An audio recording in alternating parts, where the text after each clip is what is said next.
In this bonus episode of the iCantCU podcast, I play White Canes Connect episode 6, in which Lisa speaks with Denice and Quatrina all about the Blind Women's Empowerment Conference coming up on the 15th of October. From Studio B in Swarthmore, this is the iCantCU podcast with David. It's like blind people for dummies. Hello there, and welcome to episode 148 of the iCantCU podcast. My name is David, at David Benj on all the socials. I really appreciate you joining me for this bonus episode. And today it's going to be White Canes Connect episode 6. It was very time sensitive. There was no way to get it out any quicker than doing it here. So I hope you enjoy it. It's all about the Blind Women's Empowerment Conference that's coming up on the 15th of October. In the show notes will be a link, and you can click on that to go to it on Friday, the 15th of October at noon. I hope you enjoy the episode.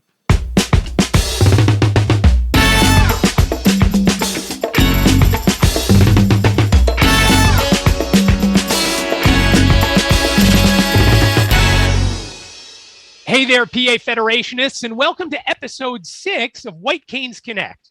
My name is David Goldstein. I'm the treasurer of the Keystone chapter, and joining me as always is co-host Lisa Bryant. Lisa, how are you today? I am doing great today, David. How about you? I am also doing great. What do we have on tap today? Well, I call this our Girl Power episode.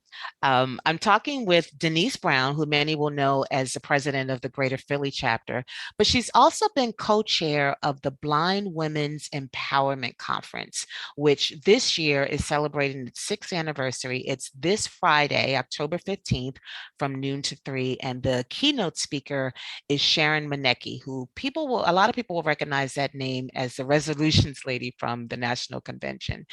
So Denice gives a lot of great history about how the conference was even born and what people can expect this year.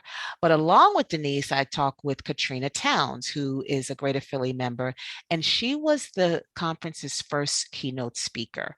So Quatrina talks a lot about how painful it was to be so public. She shared at the conference what she went through medically, her blindness journey, bouts with depression. And although painful, she felt compelled to share it because she knew it was going to help other women.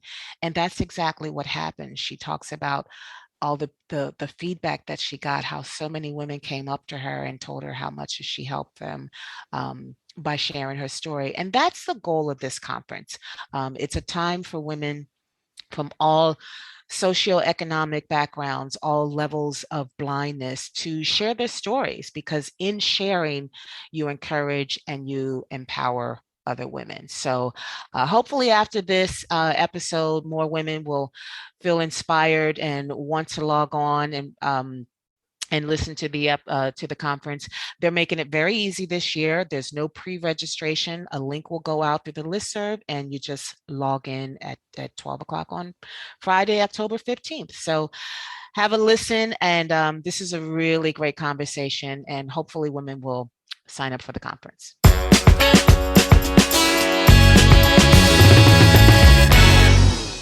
Hi, Denice. Hi, Quatrina. So nice to have both of you on White Canes Connect. How are you both doing?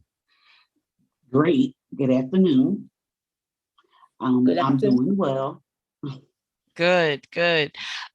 So we want to talk about, this is kind of like a girl power recording or show today.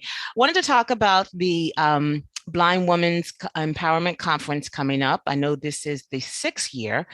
Denice, since you are a co-chair, wanted you to start with a history of how the conference even came about and your involvement with it.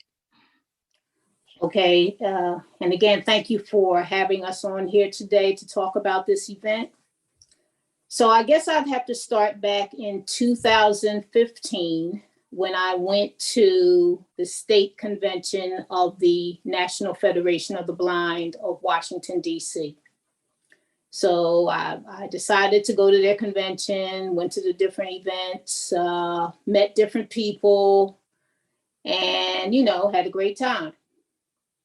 The next thing I knew, in 2016, Lieber Robinson, who is now the president of the Greater Washington, D.C. chapter and first vice president of the NFB of Washington, D.C., told me that she had an idea and she wanted to hopefully get me to collaborate with her on the idea. So when we got a chance to get together, she told me about trying to put together a conference for blind women, of blind women, for blind women.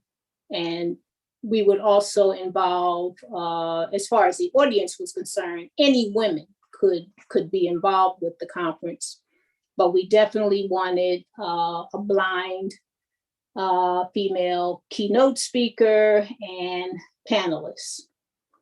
So we tossed it around a little bit and we talked about what we wanted to have. We talked about having not just people speaking to the women, but also having blind women who were business owners to be part of the event. So we had vendors. Mm-hmm. So of course, when we started this event, we were able to do things in person. So the first 3 years of the event, we had it at Shiloh Baptist Church in Washington, D.C. So in planning the event, we wanted a keynote speaker, a panel, we wanted vendors, we wanted a couple other individuals to do other things like maybe do poetry or sing so that we would have something extra going on in the conference. And we just wanted to send out and invite people to the conference and see how it would work. So initially, since it was in Washington, D.C. and in person, we first thought that, okay, so hopefully we'll get people from the D.C. area, maybe Maryland, Pennsylvania, New Jersey, those who could get to Washington, D.C. in a short amount of time. And to our surprise, we had a couple of people from, say, outside of those areas, sort of like Ohio and Indiana. And so this is how we started the conference. And one other thing was we wanted to make sure that we had women from all areas, all cultures, all races, all economic backgrounds, whether you have a PhD or whether you were just working on your GED, but women who had information to give us that could help other blind women who could have been in their situation. So calling it a Blind Women's Empowerment Conference basically meant that we were sharing information definitely to help one another. Mm-hmm. Yeah. So that first year, do you recall about how many people attended that first year? I'm going to say the first year was approximately 40 to 50 people, approximately. Mm-hmm. Mm-hmm. And, there was a registration fee, there was a cost. And basically, since this was done during the time of the NFB of DC's state convention, the funds, helped their affiliate. I was going to ask about how it came to be celebrated in October. So is that the answer because it coincides with their state convention? Yes, it coincided with their state convention. Mm-hmm. Mm-hmm. So I think it's great that something like this came about. Just someone had an idea and wanted someone to support it. And this is what we do. Like we bounce things off one another and support these ideas, and we make it happen. So now here we are in our 6th year. And Denice, so I guess you've been on the planning of it ever since? I've been on the planning since the beginning. And I also want to say that from the DC area, Gail Cephus and Gail Snyder in the first 3 to 4 years were also involved with the planning. And unfortunately, this year we lost Gail Cephus. Oh, I'm sorry to hear that. Yeah, that's pretty tragic, but I'm glad that this has been able to go on in her honor. So Quatrina, you have also been involved with this for many years, because I remember you talking about this. Being in person seems like an eternity ago, but I do remember when we were able to come to the meetings at Associated Services for the Blind here in Philadelphia. You were talking about this conference. So this was a few years ago. And I believe, have you also been not only a prior presenter or panelist, but haven't you also been involved in the planning? I've never been involved in the planning. Okay. But I was a presenter, a nervous presenter at that. I find that very hard to believe. I know. A lot of people say that, but I was nervous because, I knew what I was going to talk about, but it's just, I didn't know how it was going to come out. Let's put it like that. Now, So, what year was this that you presented? I presented the first year. Okay. Denice Brown came to me and asked me what I'd like to be part of the women's conference in DC, and I'm like, oh sure, yeah. Yeah.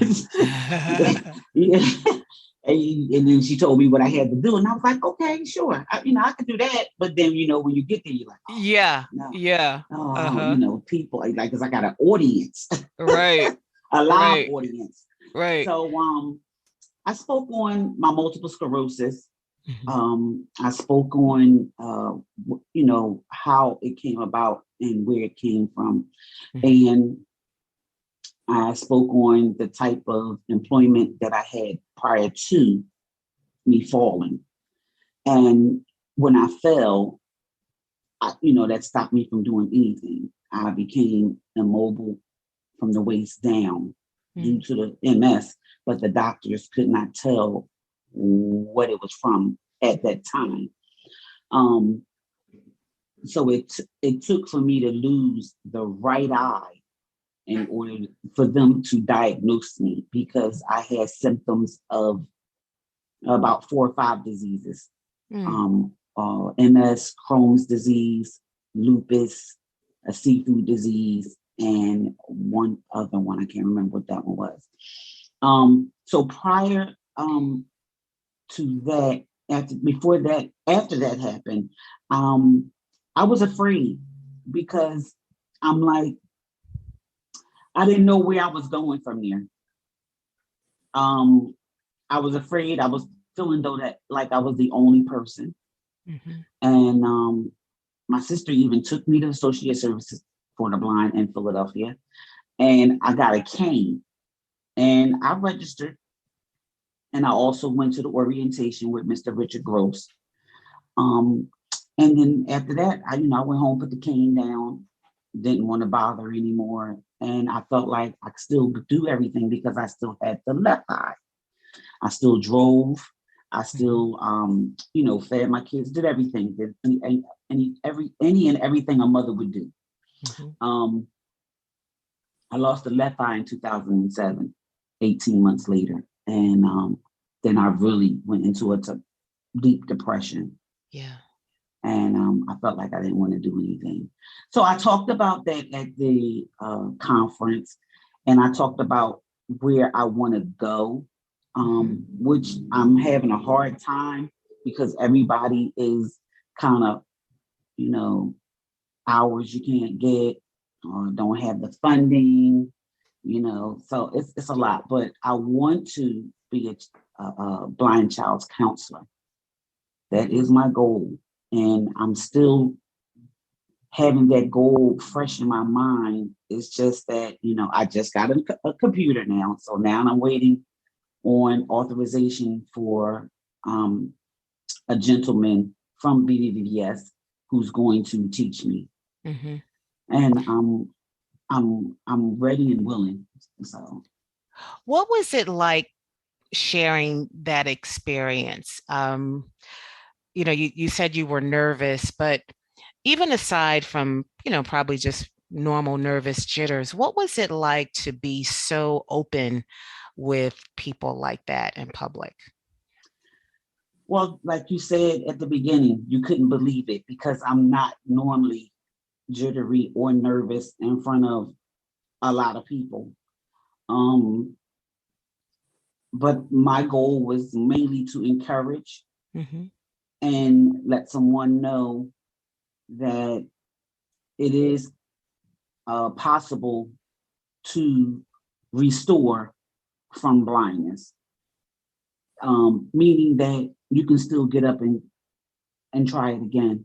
That's my little saying I say to myself a lot now, even due to with the MS having me sometimes not getting out of bed. I just say, dust myself off and try it again. Just keep trying.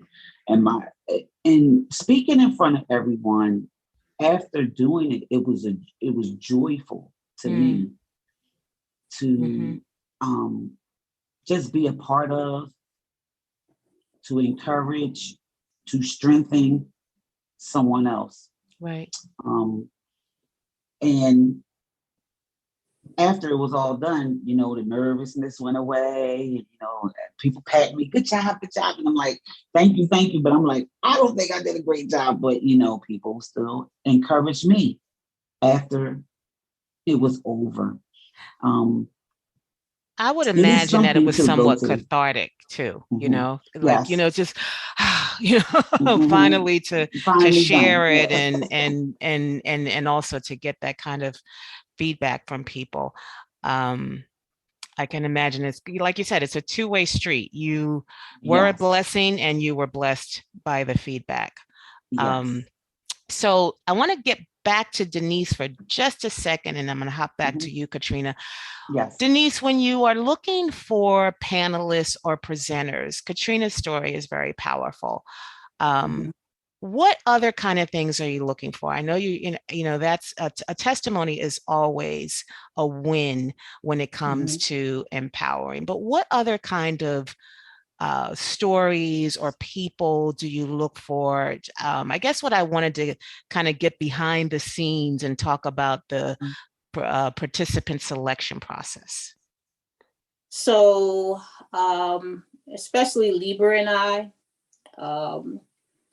we would sit down and think about different conferences, national conventions, state conventions, blind women that we've met during those conventions, whether they were speaking at a particular session. And we kind of look at, we definitely know we want a variety of people. We don't want to have everybody with the same story. And during this virtual time, this has helped us even more because we're on Zoom so much at somebody's panel discussion, somebody's talk.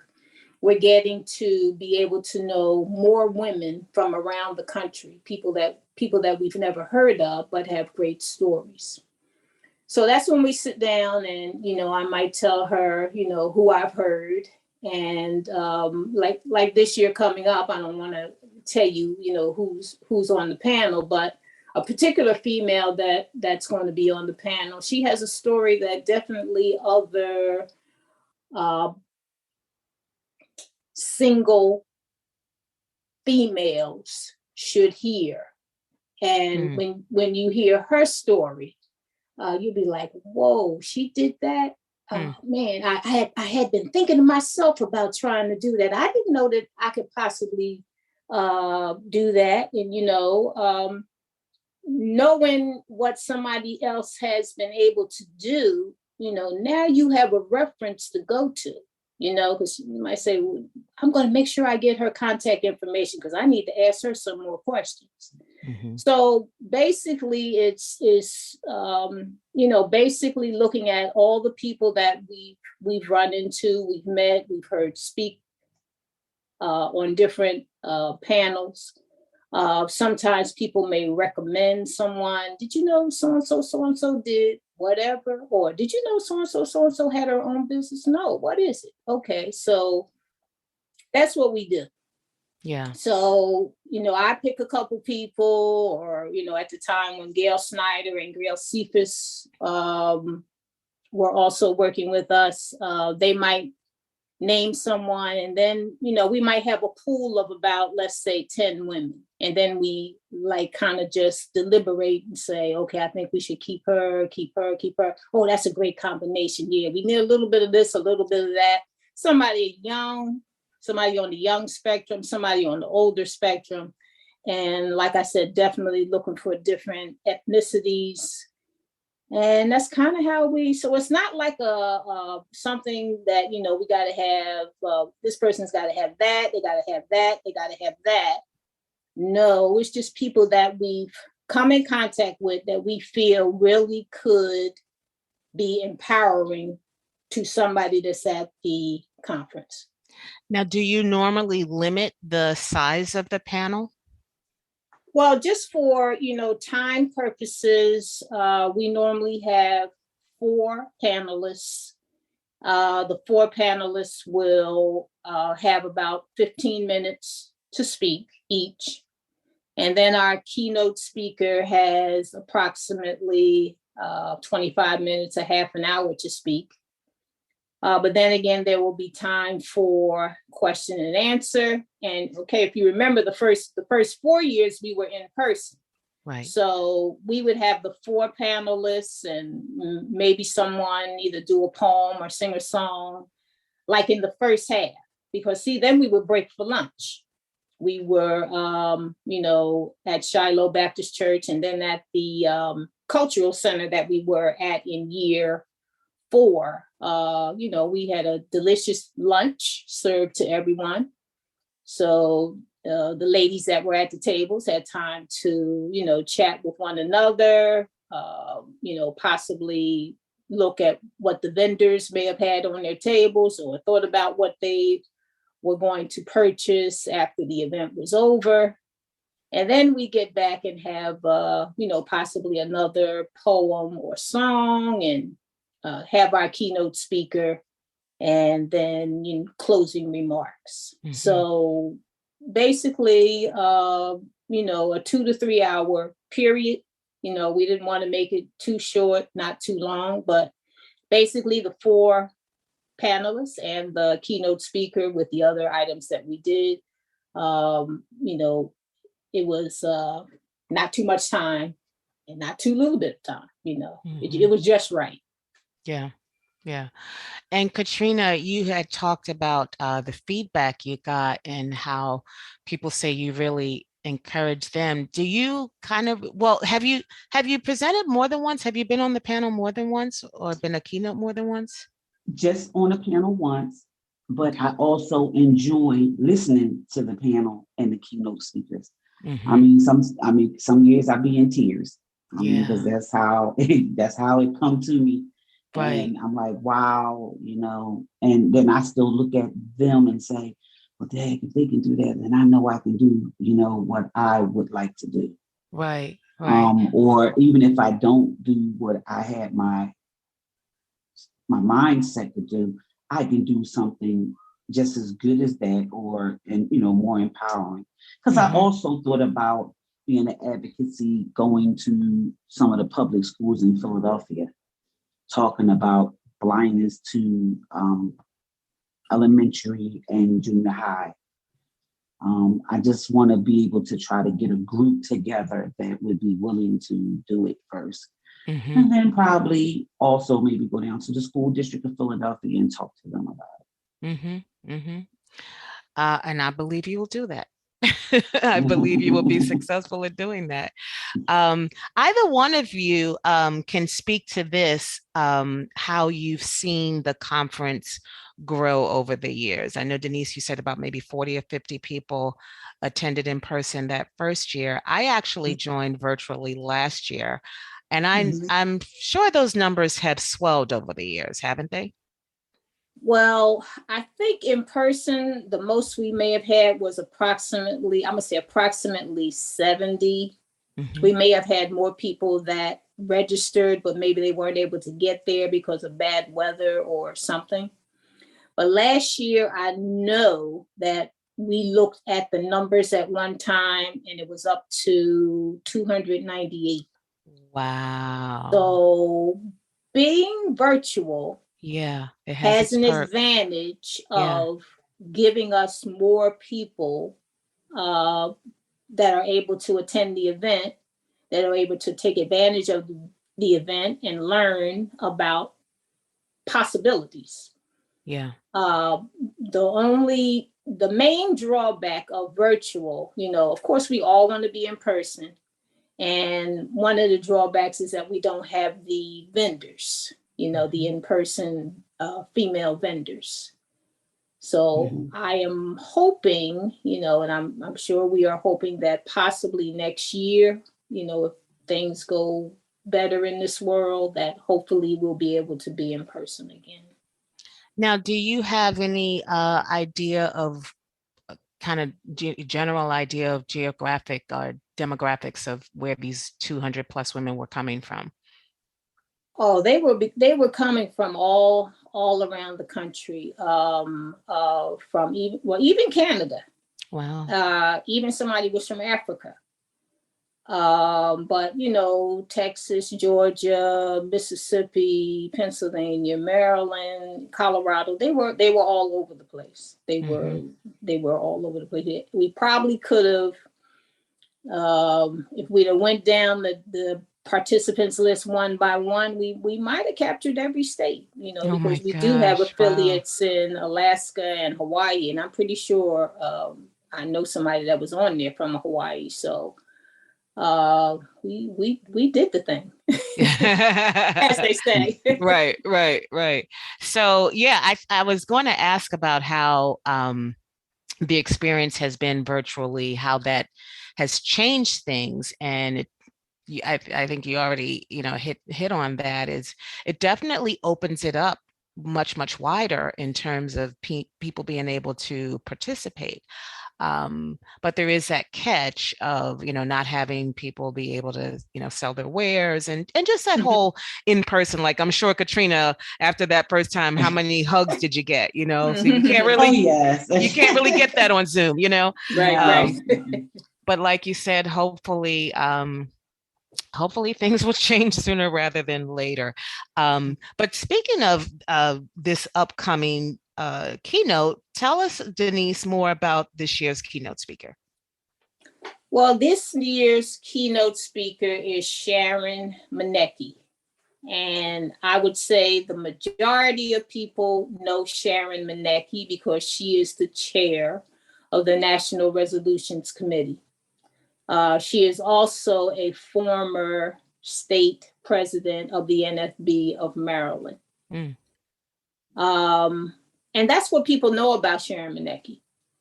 But Sharon Maneki has had a whole career, which, I'm going to save for the women's conference. But, like I say, being in the NFB, Sharon Maneki, oh yeah, Resolutions Committee, yeah. NFB of Maryland. Okay, well, what else? She's pretty dynamic, a very nice woman. In fact, a few years ago, she had contacted me to present a resolution at National Convention. And I've also had contact with her. Also, at one time, she was a member of the National Scholarship Committee too. The year that I came on, she was still a member at that time. So she has a lot. I'm sure the ladies will really be impacted by what Sharon Maneki has to say. Yeah. And both of you chime in here on the goal of this. We talked about empowering, about sharing information. Let's talk a little more about what it does mean to, what do you want people to come each year? What do you want them to come away with? Well, I want everybody to know that, first of all, the sky's the limit. We've had people on there who have, had drug addictions. We've had people on there who have been abused domestically, and I mean really abused. But the way they overcame, the way that they stepped back up, and one time certain people in domestic abuse would not say he hit me. Right. It's like, oh no, oh, how'd you get that puppy? Oh, I fell. But people had to tell people, you got to say who did it, so that these people can get the correction that they need, whether it means to go to jail or whether it means that they have to go to some type of rehabilitation. But the way that some of the ladies just stepped up, I know why, Quatrina said she had been in tears a couple of times. Some of these things, they really get you in the heart. Yeah. And then you have the triumphs of people who, they come from very tough circumstances, but they always had in their mind that they wanted to, have their own business, and the way they went about trying to get their funding or trying to get a building that they could rent. Just so many different things. So when you come out of there, it's like, wow. I mean, you have really been to like a revival, almost like going to church, And, just one more thing I'd like to add. Some people, okay, once they found out about the women's conference and they got to talk to some of the ladies that were there, for some of them, that was like their first NFB event. They never went to like state convention or national convention, but in talking to some of the ladies who were there, they were encouraged to do a little more. And that's what we want. We want not only to come away feeling stronger, happier, more confident, but kind of called to act. Yes. Quatrina, what are your thoughts on what you would want women to come away with this year? I would like for the women to come away with weight lifted off their shoulders. And like Denice said, it's almost like a revival coming from church. There's tears, and then there's joy. And then there's, like I said, if they can do it, I can do it also. Or I may not do it the way they did it, but it will get done. Yeah. It's more like just, you walked in somewhere and encouraged somebody, and somebody really needed that, because some women today, whether it's social, physical, financial, emotional, all the abuses above are hitting home today. They're hitting home more. And then with the pandemic, I think a lot of people are just going to be overwhelmed. They're going to be overwhelmed. And I believe that we will beat 290, 298 this year. Because more women going to want to know what it's about, or either other women done told them about it and they encourage them to come. And it's going to be huge eventually. But like I said, the main thing is encouraging and weightlifting, restoring people. And do you both think that there's still a lot of women who really need this space? We've seen a lot of advances, of course, within and outside of the blind community in terms of women, getting into more leadership positions, but just in terms of emotional, spiritual, sort of confidence building. Would you agree there's still like some work to be done, and there's still a lot of support women need? Would you both agree? I agree. It still is. It still is.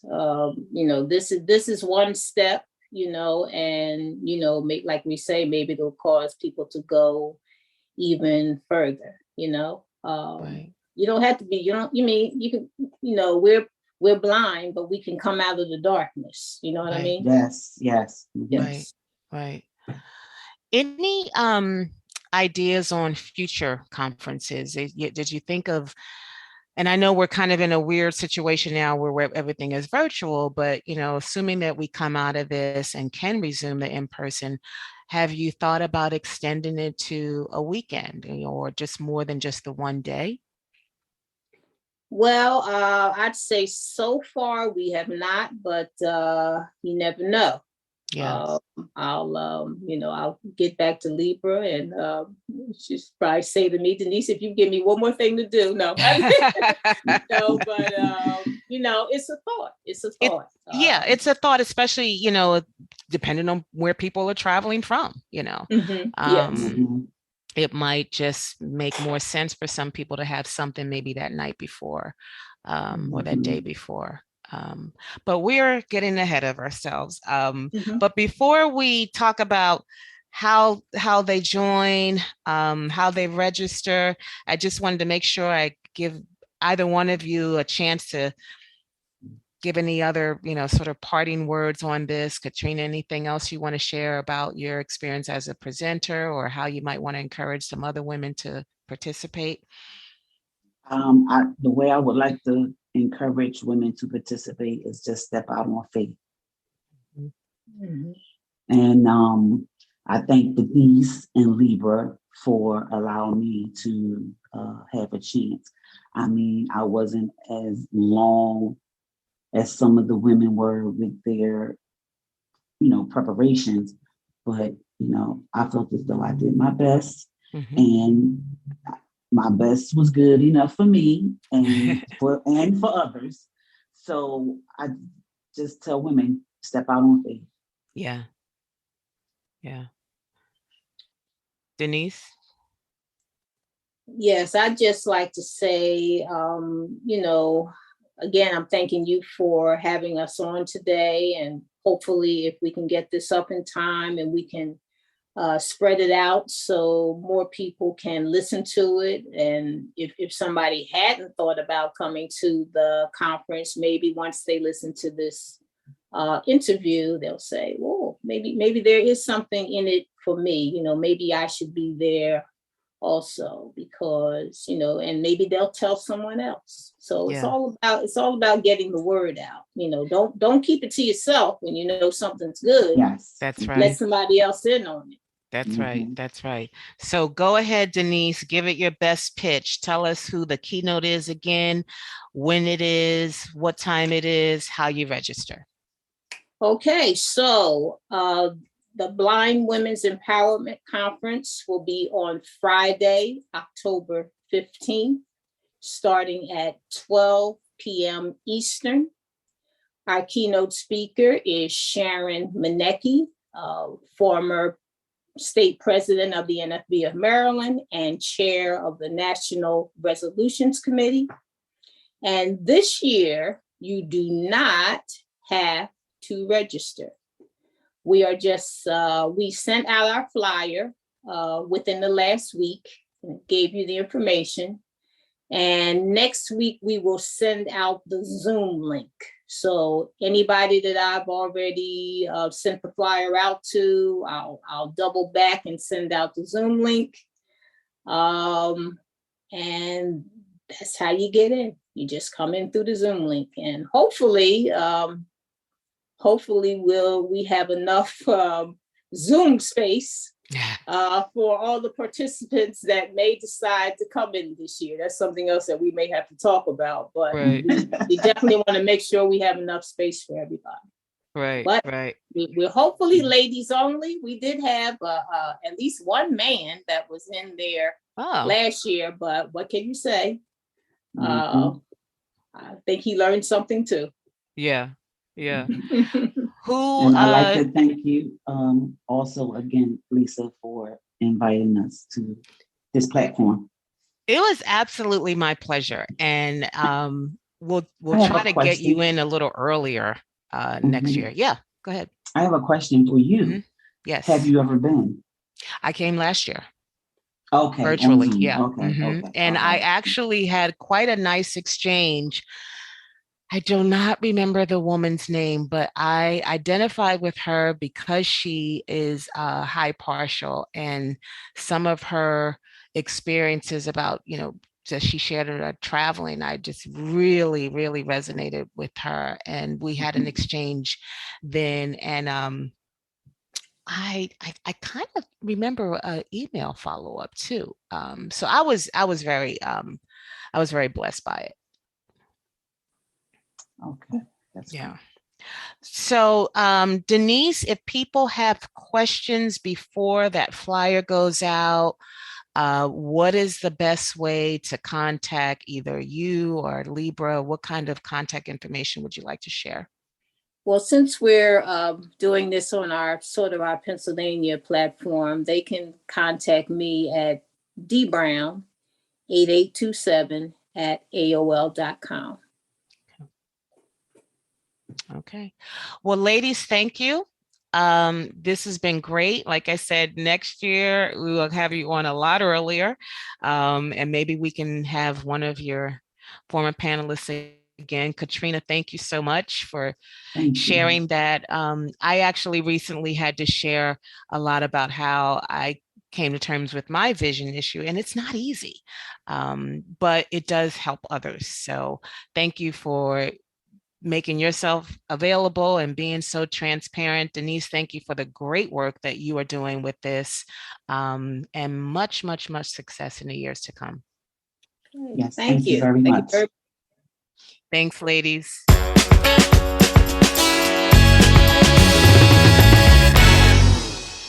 Thanks again to Denice and Quatrina for coming on. And Lisa, what a great conference that sounds like. Yeah, and you know what I love about it? I love how it started out with just two women talking about an idea. How can we more empower it? I hate to overuse that word, but it's a great word. How can we really encourage and empower women within and without the outside of the Federation? And it's grown so much from its first year 6 years ago. So I think it's just a great thing, and I really hope a lot more women come on board and support it. Men are welcome as well. So if you want to listen in and learn something, men, don't feel intimidated. You're welcome. Okay. And again, that's October 15th if you're listening to this beforehand at noon. And I'll have contact information and links in the show notes so you can follow there. And I would be remiss if we didn't bring up at least one more time what's coming up Saturday, October 16th. And again, if it's after October 16th, you've missed it, and sorry about that. But Believe You Can 2021, the talent show presented by the Keystone chapter of the NFBFPA. And Lisa, it sounds like we've got a great lineup scheduled. Yeah, countdown is on. We're down to the last few days of sound checks and prepping. Once again, a tremendous lineup of talent. Almost every genre of music is going to be featured. We've got Christian music, we've got classical, we've got jazz, we've got guys, we've got gals, we've got young, we've got older. I won't say old. I mean, it's just a great lineup. So I really hope people can check it out, and I'm looking forward to the voting process and just having another great, successful year at this. Yes, and prizes from $150 for first place, $100 for second, and $50 for third. Yes. And again, the audience will pick who gets the prizes. So really excited for that. And finally, before we get out of here, is the state convention. You can check out all the information on the state convention. It's coming up November 11th through the 14th in Harrisburg. Go to nfbp.org/convention. All the information is there. make your room reservations. The information to contact the hotel is on that page as well, but you can register for the convention right on that page. And Lisa, have you done your registration yet? I have done my registration, but I do need to put in my hotel info.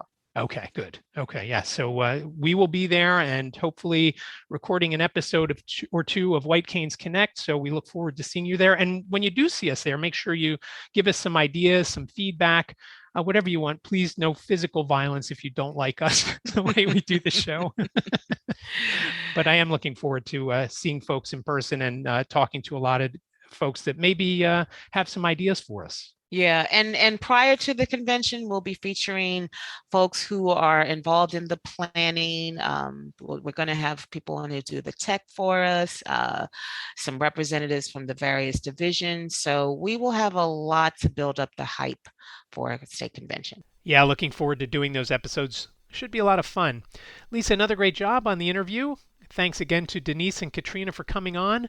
Thank you, the listener, for checking out this episode of White Canes Connect, and we'll catch you in another episode. Thanks again for listening. Thanks, everybody. See you next episode.